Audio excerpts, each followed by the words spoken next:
J'ai grandi entouré de sœurs, des voix fines, des regards différents, moi au milieu, le seul garçon dans la pièce. J'étais pas malheureux, non, mais j'apprenais tôt que trouver sa place, ça se fait pas toujours tout seul. À la maison, j'étais celui qu'on regarde autrement, pas mieux, pas moins, juste autrement. Je savais pas trop comment me tenir, ni comment parler, ni comment être. Alors souvent, je me taisais. Elles riaient ensemble, elles se comprenaient sans parler. Moi j'écoutais, j'observais, j'apprenais à être discret. Être le seul garçon, c'est pas être seul, mais parfois on se sent à côté, un peu en dehors du cadre. Je me suis construit comme ça en regardant, en encaissant, en gardant pour moi ce que je savais pas dire. J'ai appris la patience sans le savoir, j'ai appris à attendre mon tour, à laisser passer les autres avant moi, à faire moins de bruit.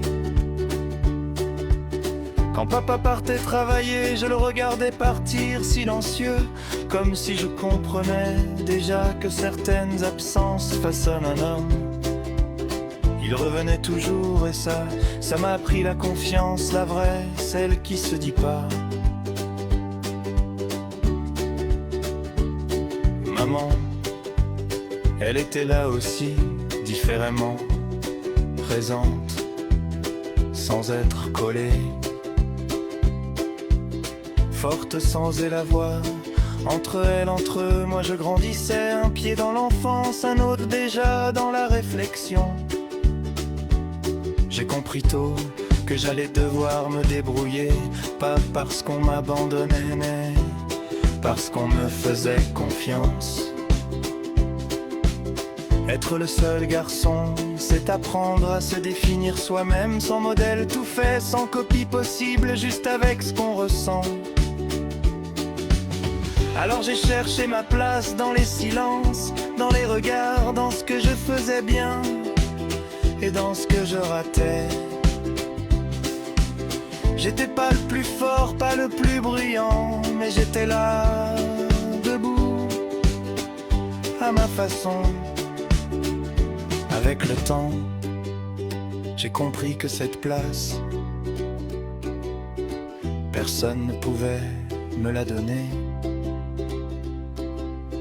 Fallait que je la prenne, doucement, sans écraser personne.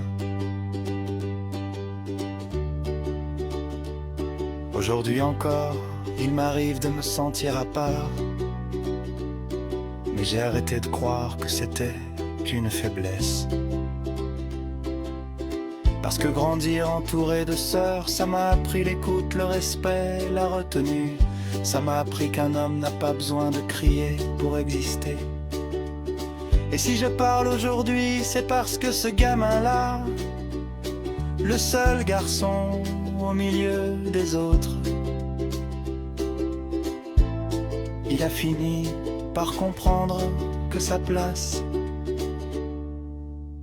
il l'avait déjà.